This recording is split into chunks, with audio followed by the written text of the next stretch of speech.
I'm JR Todd, and this is The Skinny. Hey, I'm Ron Capps, and this is The Skinny. From Fathead Studios in Speedway, Indiana, this is The Skinny.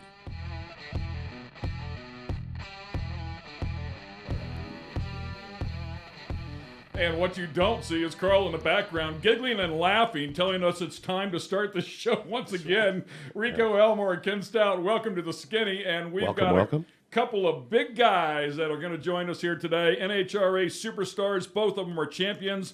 Ron Capps is going to join us from California, the 2016 Funny Car Champ and the 2018 Funny Car Champ. Sitting in the studio, JR Todd. Welcome, gentlemen. Hey, man. Thanks for having us. Great to have you as well, for sure. And, of course, Capps, you've been doing this thing forever and ever and ever, man. Second winningest driver in Funny Car. That is quite an accomplishment. And as we kick off this sketchy 2020 season, it's your 26th year in the business. Did you ever imagine being in the business this long? No. I was a crew member, and I was pretty much going to be okay being a crew member, even though I had aspirations to drive, growing up racing go-karts and riding motorcycles my whole life. But it was just that one moment where somebody had some faith in me and took me under their wing and let me get a license in their alcohol dragster. And much like JR, we kind of took the same path. And the cool thing for me is I can say I've done this for 20-something years, and I've never had to bring a sponsor or cash to a ride, which is rare in motorsports, period, but especially rare in drag racing. And to get that phone call for Don Prudhomme, that first time to go drive for him was one of those moments you never forget. And it just kind of set my path and my career. And here I am 20-something years later, still doing it. That's it. Capps is dead to me. He's never had to chase a sponsor once. I don't even know who that guy is. No, I've chased him. Believe me, I chased him. I've just never had to bring money for a seat. So second winningest, we know who the winningest is. So what, Capps, if you run until you're about 90 years old, do you think you'll get, we're going to get him? Or never happen. Nobody will ever pass John Force. And that's, hey, I'm okay with it. To be second to that guy and what he's done throughout, really for the sport. He's kind of become a guy that I was just at the grocery store this morning, and some lady, she looked over at me and saw my racing stuff on.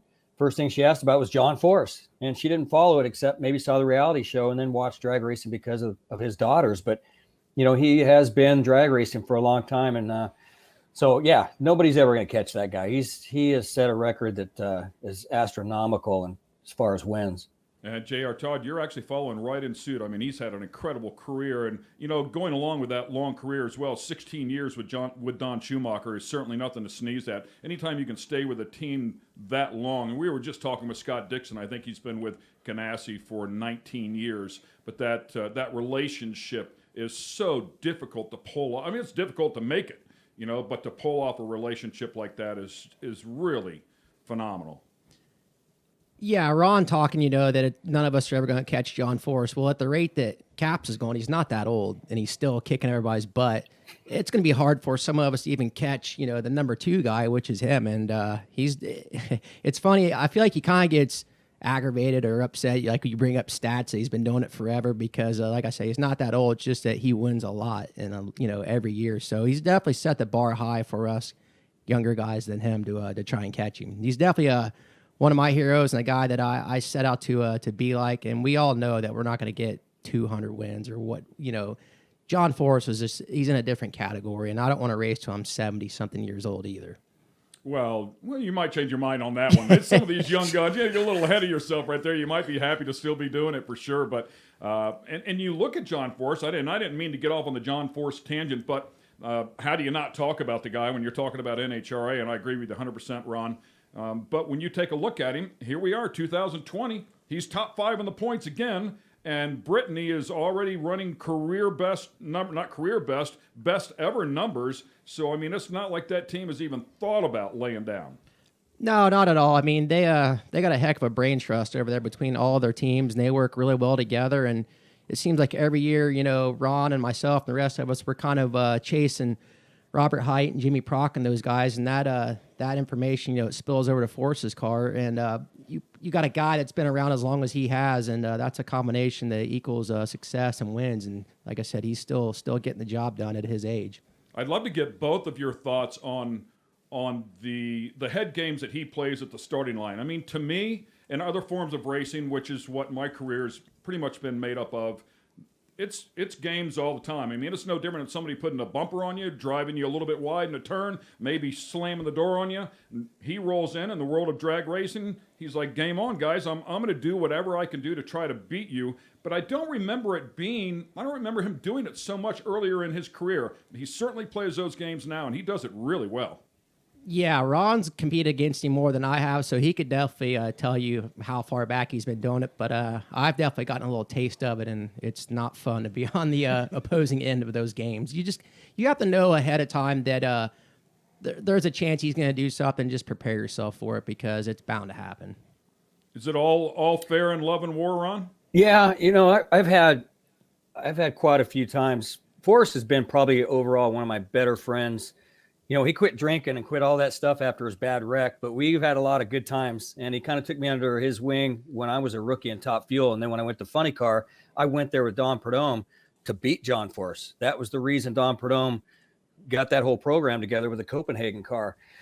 So back then, yeah, he still did it, but everybody did it back then. My rookie year and probably my first 4 or 5 years, man, I was rolling in, shutting top. I used to go in and try to flicker the top light off, which is not easy to do, and try to distract people and get them to red light. And that was the kind of games that was going on back then. But then it was guys like Al Hoffman and Chuck Etchells. And it was a different time of the racing where there's lots of times, even with John Forrest, where he messed with me the star line. I've gotten out and gone almost to blows with him and pushing. And we had to be separated several times down there because he might have done it to me in qualifying, where I don't think it should be done. It should be our cars out there trying to get our best run, not somebody playing head games and qualifying and trying to hang you out. So there's been times where, you know, not that it wasn't PC, but you got out of the car and I was ready to throw down. And, you know, it's just like a dirt race. You get somebody on a caution, there's a few laps left, and, you know, you're running the pace laps and somebody comes up and gives the gas and just kind of goes up and shows you they're there, you know, somebody to intimidate you. And it's that same type of thing. I just think Forrest doesn't have the confidence sometimes in himself that he can cut a good light, and he thinks he needs to roll it in, as we all do at different times, to make our reaction times look better. But I think he would be just fine if he didn't. But it's gotten to be a sort of his badge of honor. And he messed with JR last year, and he got to him. He's done it to me in my career a lot, and he's gotten to me in my career when I was younger. So, you know, you got to be ready for it. And it sounds easy. And JR knew it going in there when he messed with him last year, and you're ready for it. And you're like, I'm going to stamp this old man. And then the next thing you know, it catches you. And you're like, how did I let that happen?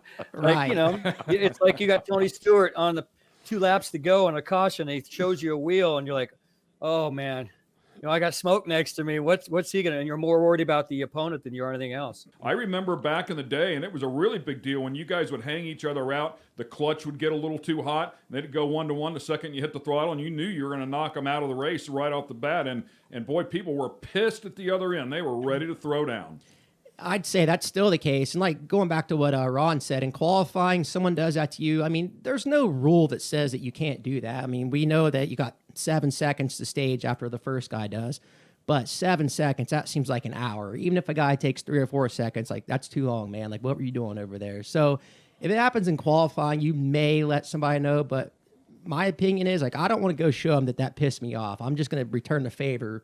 Maybe not the next time I run them, but down the road, like, when I put it in park next to them, like, they might remember why I did that. You know, like, that's kind of how I look at it. Like, I remember Joey Saldana telling me that, you know, a guy might flip him out of the park one night, and he's not going to go get in his face or whatever. But when that guy flips out of the park 6 months down the road, he'll remember what he did, you know, to Joey a long time ago. So I kind of like tell myself that in drag racing. Just think about it before you go say something. If you're going to say something, just put that in your memory bank and use it when you can. Yeah, it's kind of funny what Ron was saying about Stewart, you know, showing a wheel. Well, remember him talking about Cruzman at the Chili Bowl for Tony's first Chili Bowl win. He was talking about how he goes, I know that I was holding you up because we had Cruzman on remote, and Cruzman's like, listen, I couldn't get to you, you know. And Tony said he kept getting, you know, showing him, and he's like, He's like, he's not getting by me. But, Oh, you know, he said it's Cruzman was too nice. He said, you're too nice. If it was the other way around, he said, I'd have put a bumper on you. So it's a chili bowl. I mean, you got to go. Why not, man? Speaking of chili bowl, Ron, you've ran the chili bowl, right? Yeah, and speaking of fighting, I'll never forget the first year I ran it as a regular midget. It was on a team. Listen to the guys on this team. It was Danny Lasowski. It was Tony Stewart's team, but it was Dan Lasowski, myself, Kenny Schrader, and Josh Weiss. And all the cars, if you remember, they're all orange and painted the same. And, you know, that was cool to walk in that building and see my name on a midget with Kenny Schrader and Josh Weiss at the time was this new kid coming out of California. And of course, Dan Lasowski. I'll never forget the crew guys that he had working on my car. They nicknamed me Cooter, and they put it on the car instead of my name. They said, you get out there and don't let anybody mess with you. And if they do, you pull in the pits and leave your helmet on, and we'll take care of it. And so I've always remembered that. Rules of dirt car racing. We were running sprint cars with my son for a couple of years, and we had the two mechanics that were on the car were big farm boys, man. And we never used a jack stand. They would just grab the front bumper and pick the front of the car up, look at me, and I would roll the stands underneath the car, you know. So they were the same way. It's like, if anybody wants to throw down, just make sure you get back here to the pits, and it'll all be just fine. That's one thing I learned from my dad racing dirt track motorcycles. I was always small, and I'm still small. He's like, hey, man, if you ever get into it with a guy, like you're going to get into a fight, keep your helmet on. Do not take your helmet off because, you know, at least protect yourself. So that's one thing I always try to do, like go up to caps, keep my helmet on. You know, all this stuff has happened over the course of your careers. You know, certainly, Ron, you've been around long enough. I mean, the fisticuffs things, I think, was a little more prominent back in the day than it is now. But when you take a look at what happened to Torrance at the end of last year, boy, it's really, I mean, they really crucified him over that thing. And I'm not saying he was in a good place to do that, you know, and he's certainly apologized for it since that time. But man, oh man, the fans really got pissed off about that whole scenario. Yeah, you got to remember, and JR can attest to this, what our fans fail to get, what really motorsports fans fail to remember is Cup guys, they go around, you get the checkered flag, you've got 2 or 3 minutes to go around, do your burnout. By that time, you've kind of thought about what you want to say in your interview, you've relaxed a little bit. IndyCar, same thing, right? You win a race, you go around the pace lap, and you got time before you go to winner's circle. We make a run, 3.8 second run at 330 miles per hour. Who knows what's going on in the cockpit, especially a funny car. You're trying to manhandle this thing to the finish line, hoping you can get it between the cone and the wall of the finish line. Pull the chute, and within another 30 seconds, you're around the corner and you're getting out of this thing. And they've got Fox television cameras on you the minute you get out. So we don't have a lot of time. You talk about these, you know, fisticuffs and things in the past where I've gotten out. You don't have time to sometimes sit back and think, well, maybe I should think about this and go look at the replay. Maybe he didn't hold me up. And there's so many times I've gone and apologized to people later because I get out and I'm emotional when I'm going down the track and somebody held me up. I'm telling you, and Jay, I'll probably say the same thing. You're at half track and you're thinking, I can't wait to get out and knock this guy out. Like you're so upset and that's all you're thinking about. But not just that happening. I mean, we literally come around the corner, you pop out of the roof hatch and there are the cameras and somebody asking you your thoughts to what just happened where you've gone 6 Gs and then negative 9 Gs when the chutes come out. So all that emotions, you're tied into this thing, you're strapped in, this adrenaline's ready to pop out of the top of your head, and you don't have time to compose yourself. So I'm surprised it doesn't happen more often. I think not enough credit's given to us in drag racing to where we don't get out and just start throwing blows sometimes or throwing up or, you know, or going after somebody or not saying the right thing. So it's tough. It's not as easy as it looks. I agree because after that happened in Pomona with Torrance, you know, like I'm getting texts from, you know, my buddies, Kyle Larson, a lot of my dirt track friends are like, what the hell's wrong with you guys? You make a run down the track, you get out, you're mad at each other, ready to fight. Well, there's a lot that happens like the TV show doesn't cover. Like they might not analyze what happened on the start line, why this guy might be mad. They didn't go, you know, interview Torrance right away to see why he was mad. Just like Ron said, there's a lot that goes on, I'd say, in that whole 5-minute time from the time the car starts up till you get out the end of the track. And usually if they know you're mad, they're coming over to interview right away, camera in your face. And you don't really have time to even process what just happened on the run, let alone think about what you're going to say. And 9 times out of 10, the wrong stuff comes out of your mouth, or you might slap somebody. You definitely would have thought that they would have learned from Stewart that that you definitely don't want to you don't want to get a hot mic on somebody a little too quick. When I always loved it, Matt Yoakum would walk up and ask him something. He's like, well, why the hell do you think I'm mad? Right, common sense, man. Yeah, Matt's big, and he's Stewart's friend, so he could have got away with it, right? Yeah. Has JR got a guest with him now? Where'd that guy come from? I promise I didn't bring this with me, Ron. I am not that guy. We had to give him one. I mean, Ron's got 64 of them sitting behind him. Yeah, but I don't have that one, that Indy one. That is the only racetrack that I've never won at. Wow. And I won there on Saturdays, and I've done it on Sunday when they had the Big Bud Shootout, but I've never won the big race on Monday. So appreciate you teasing me. I have a March Mate trophy, by the way. Yeah, those are really hard to come by and rare to come by, and that's a pretty awesome trophy. So congrats on that. First African-American to win in fuel, first African-American to win in funny car. And both of you guys, one of 17 drivers to win in both categories. Some big credentials for both of you guys, and well-earned, of course. Just talking about winning the U.S. Nationals. Man, oh man, that's a big deal. And you talk to anybody in drag racing, and that rivals a championship. To win the U.S. Nationals rivals a championship. Yeah, I mean, I guess it depends what guy you ask if they haven't won Indy or they haven't won a championship. But at the time when, I won Indy, this was the biggest thing I'd ever accomplished. But I don't know if I would give up winning a championship either. I mean, that's something you would have to ask Ron. But yeah, I'd say, I don't know. A lot of the legends say their career is not complete unless you've got one or the other, and maybe both. So I'm very fortunate and lucky to have the one Indy twice and a championship. But you always want more.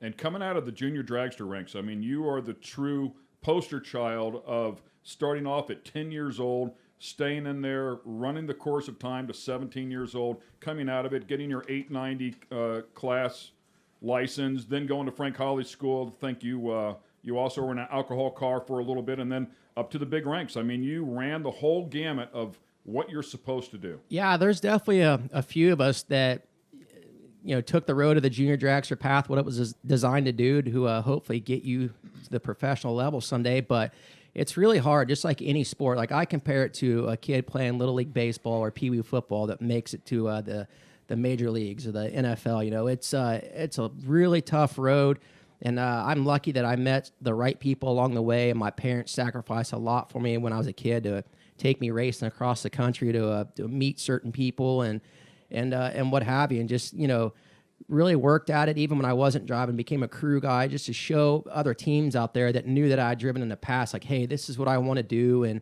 at the time, I really didn't like being a crew member, but looking back at it, I feel like it's made me a better driver because I understand how the cars work and what goes into them. Just gives you a lot more respect for those guys, spending those long hours preparing that thing for you to go out there and tear it up in 3.8 seconds. But yeah, it's a few of us, like I said, are living proof that kids out there racing today, that you can take the path that we did if this is what you want to do, but it's going to take some work and you got to stick with it for sure. God bless Benny Knapp. Yeah, man, that's where it all started for sure. I mean, it's pretty crazy to think, a little 5-horse Briggs and Stratton with a pull starter, basically something you could take off your lawnmower and put on this little almost go-kart chassis that's extended into a drag. So that's what it started out as, and we hauled mine to Edgewater Sports Park outside of Cincinnati, Ohio, in the back of my dad's truck for my very first race. I think it went 14 or 15 seconds at 40 miles an hour, and I thought I was hauling ass, man.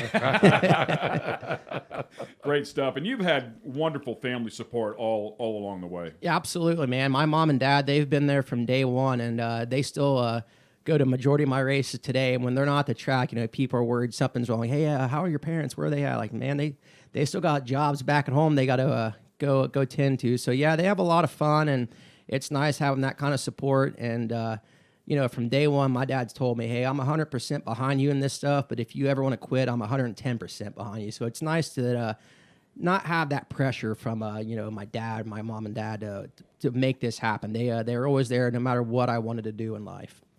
Caps, you've done some other stuff. You've actually been in a lot of different race cars all along the way. Of course, everybody knows you for Funny Car and that great relationship you've had with Napa for so many years now as well. But we were kind of joking at the start of the show as Screen Actors Guild. You've been involved with that. You were a racquetball player, which I was not aware of, to the point that you're in the open division back in the day. But what I like best, as we were talking about fisticuffs a little bit earlier, is you were a freestyle and Greco-Roman wrestler. So I'm thinking you and Gary DENSHAM. I know Gary's a little bit older now, but he used to throw down as a wrestler as well, man. There could be a good little sidebar going on here. Gary's got legs like an oak tree. That's a big dude. He was actually a power lifter, believe it or not. But yeah, I think wrestling for me growing up, through high school and the Greco and freestyle, it taught you a lot about life. It was one of the best sports I could have ever competed in.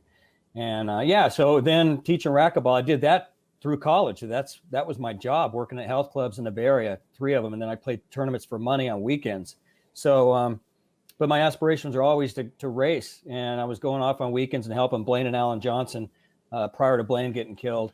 And so I've known those guys a long time, and it sort of worked out. But yeah, I always had the passion growing up, go-karting and all that I wanted to drive. And back then it was Indy cars, or sprint cars. Growing up in San Luis Obispo and Santa Maria, there was a great racetrack there in Santa Maria that's still there. And so going to watch the sprint cars and the dirt cars was it. So fast forward to getting to drive for Snake and then getting these offers to go dirt racing was a dream. And so another unique thing about me and JR, we both love racing dirt. I really enjoy watching when he jumped into Christopher Bell's car. I got to go test with IROC before that folded at Talladega and Chicagoland, which was cool. Had a blast doing that. So yeah, I've been real lucky to go do stuff that I love to do because of where I'm at in the drag race world and who I've driven for. So that part is, I love doing that. So JR, give us a play-by-play on Christopher Bell's car. I think I know it, but go ahead. Yeah, I was nervous as hell to hop in that thing. It's Keith Coon's Prepare Midget, and it's Christopher Bell's car. Like, this is Wednesday or Tuesday. Yeah, Tuesday before the BC 39, which I thought maybe we'd drag out a couple spare cars for us to go out there and mess around. It was going to be Doug Coletta, Eric Jones, and myself. I'm like, nope, you guys are driving these cars, and Christopher's going to help you. Like, each driver had a, I think Logan Seavey and Tucker Classmar were the other guys helping. So getting that thing, and they're like, yeah, just, make a couple laps around till you get the hang of it, then, do whatever. Like, get out there and idle around for a couple of laps, and as soon as they say go, like, pedal to the floor. That's what Larson and Christopher told me. Like, hey, man, don't mess around on this thing. Like, get after it. Like, okay. So, like, 2 or 3 laps, like, I'm on the fence. Like, dirt's flying everywhere. I'm like, oh, shit, I need to back it down a little bit. Come back in. Keith's like, hey, man, don't do that anymore. Like, I'm like, well, I really didn't mean to do that, Keith. But it made for a cool picture that I got hanging in my trophy room that they all autographed. So, yeah, it was a lot of fun. And to back up, like, what Ron was saying, I wish that I was a little older. My career got started a little, further back so I could possibly do the things that he's done, like IROC and Prelude to the Dream and just different, outside of drag racing. Not that I would give up my day job, but I love the opportunity now to be able to go and drive things like Christopher Bell's car or a wing sprint car, just anything that I think can help me become a better drag racer, because I think all those things really do help. Okay, Caps, I'm going to put you on the spot here. You can't drive for the Snake and not give us a good story, at least 1 or 2 good Snake stories. I mean, talk about legendary status. That guy, that cat is something else. And to have him behind the scenes and inside the trailer with you for years had to be remarkable. What was always the best was sitting around at the end of the day when the racing was over and having legends in our hospitality area, having a beer and just listening to these stories that I might have read about or heard about and hearing it from the same people that might be hanging out there. Probably the first one that comes to my mind that I can remember was the first Snake just had hired me, and we went to SEMA show, and I was getting ready to drive the next year for him. And we ran into Mario Andretti, who was probably my biggest idol growing up. And next thing I know, we're going to this Italian restaurant that everybody would go to right near the SEMA event. And it was a legendary. And we walk in there, and of course, the owner comes out, and he's got tears in his eye when he meets Mario, and they kiss each other on the cheek. We sit at the owner's table.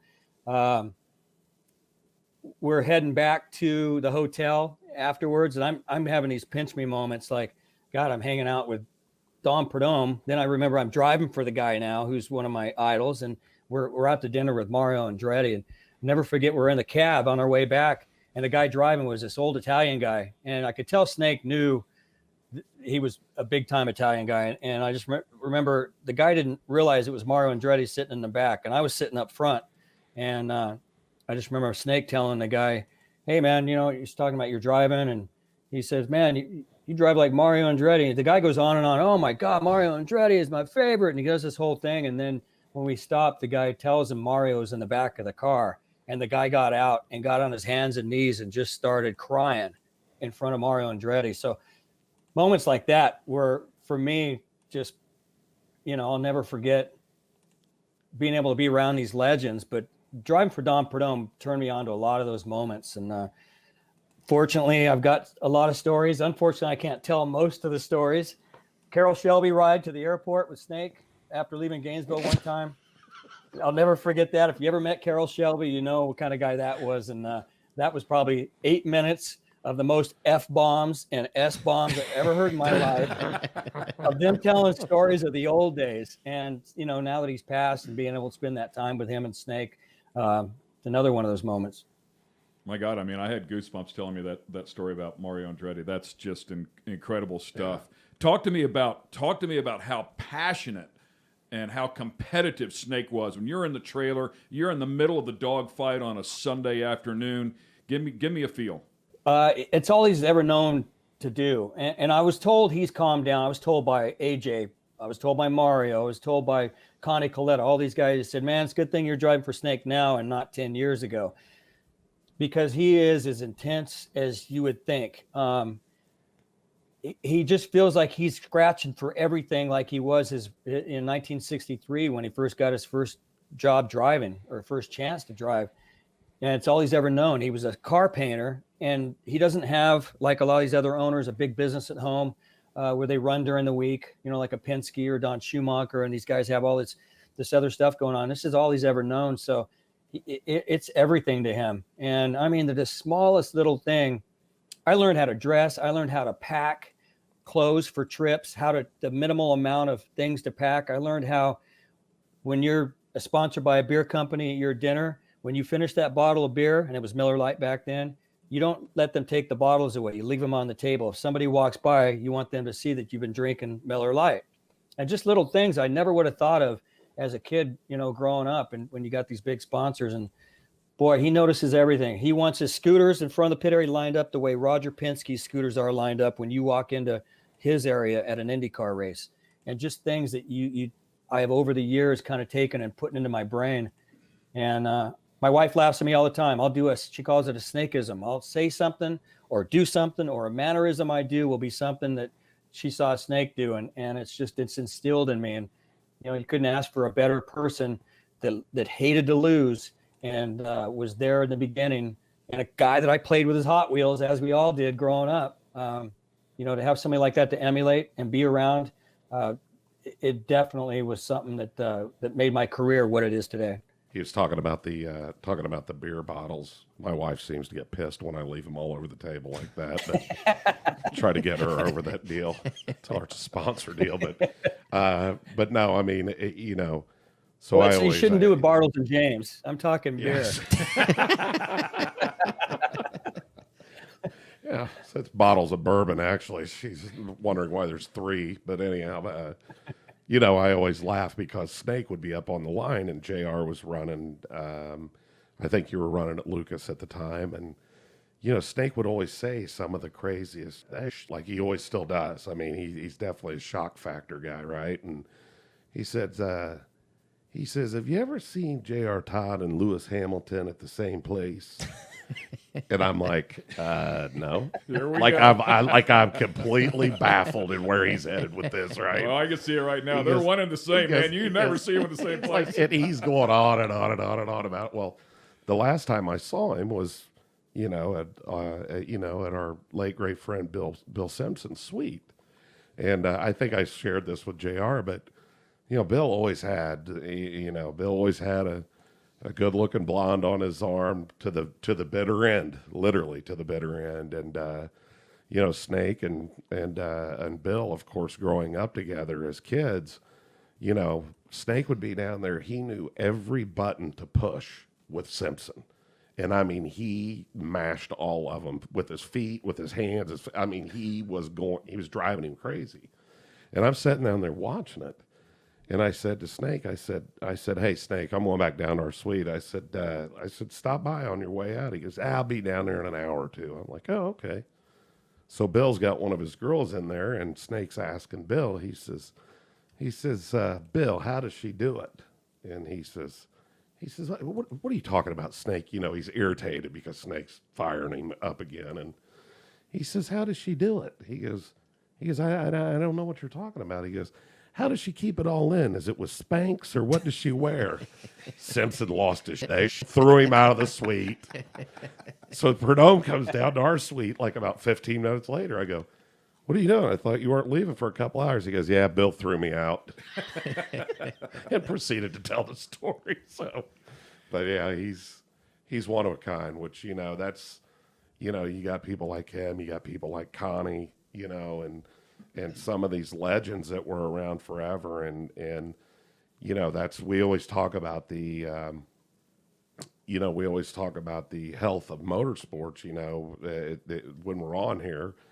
And, you know, as we said, you know, every one of them needs each other. You know, NASCAR needs IndyCar. IndyCar needs, you know, the NHRA. I mean, if you're a race fan, yeah, there's different factions of it. But at the end of the day, a lot of people are just race fans, you know. And I love the NHRA. I mean, listen, if people have never went, if you watch it on TV, you can fancy it somewhat like hockey.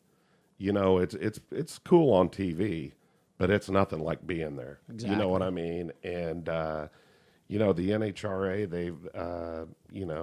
they've got some, the management there has some things in front of them they need to get straightened out, because it's about bringing a younger fan out there. It's about bringing a younger person out there that gets it, that's like, man, this is remarkable.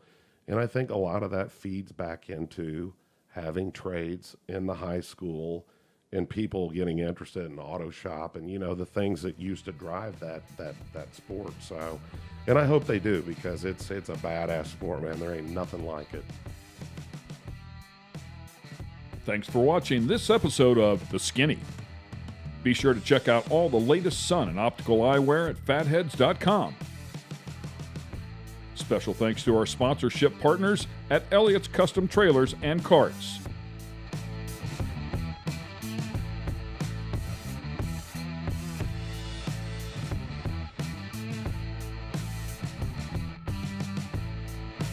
This has been a production of Fathead Studios. Please remember to subscribe.